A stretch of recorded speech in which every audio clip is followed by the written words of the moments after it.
नमस्कार, आप सभी का हमारे इस चैनल में स्वागत है।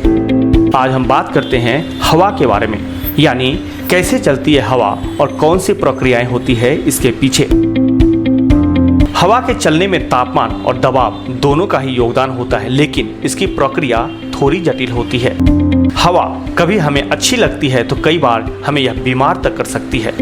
मौसम कोई भी हो, हवा हमेशा नहीं बहती और एक ही गति से नहीं बहती। वहीं कई बार हम इस बात से परेशान हो जाते हैं कि हवा बह क्यों नहीं रही है, तो कई बार वह इतनी तेज बहती है कि आंधी यानी थंडर का रूप लेकर पेड़ों तक को उखाड़ देती है। आखिर ऐसा क्यों होता है?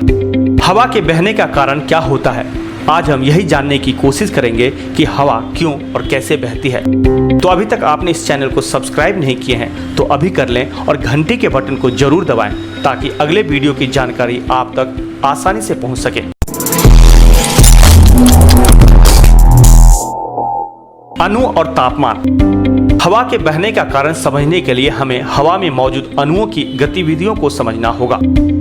हमारे वायुमंडल में या सामान्य भाषा में कहें कि हवा में कई तरह के कण या अणु मौजूद होते हैं, लेकिन इन सभी में एक बात होती है, वह यह कि इन्हें गतिमान होने के लिए ऊर्जा की जरूरत होती है। यह ऊर्जा इन्हें तापमान से मिलती है, यानी यह ऊर्जा आसपास के वातावरण या फिर सूर्य की रोशनी से मिलती है। इसका मतलब यह हुआ कि ज्यादा तापमान तो ज्यादा ऊर्जा, लेकिन इसका मतलब यह नहीं है कि ज्यादा तापमान और ज्यादा ऊर्जा के कारण हवा बहती है। क्या होता है अणुओं को ऊर्जा मिलने पर? सरल शब्दों में कहें तो अगर दो इलाकों की हवा के तापमान में अंतर हो तो हवा बहने लगती है, लेकिन यह प्रक्रिया थोड़ी जटिल होती है। जब कहीं हवा का तापमान बढ़ता है तो वहां की हवा ऊपर उठने की कोशिश करती है, क्योंकि इससे हवा के अणुओं को ऊर्जा मिलती है और उनमें गुरुत्व के प्रभाव से मुक्त होकर ऊपर उठने की ताकत आ जाती है। इसी तरह हवा में अणु जब ठंडे होते हैं तो वे एक दूसरे के पास आते हैं और नीचे आने लगते हैं। आमतौर पर अणुओं को ऊर्जा सूर्य से मिलती है, लेकिन सूर्य से पूरी पृथ्वी पर एक सी ऊर्जा नहीं आ पाती है। कहीं सूर्य की किरणें सीधी पड़ती हैं तो कहीं तिरछी, कहीं बादल बीच में आ जाते हैं तो कहीं पहाड़ों के कारण सूर्य की किरणें नहीं पहुंच पाती हैं।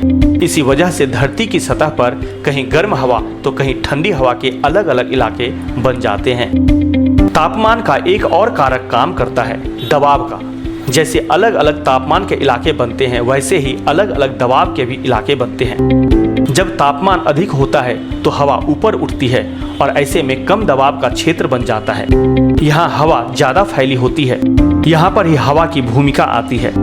जब दबाव के अलग क्षेत्र बन जाते हैं तो गैस या हवा अधिक दबाव क्षेत्र से कम दबाव के क्षेत्र की ओर जाती है, जिसे हवा का बहना कहा जाता है।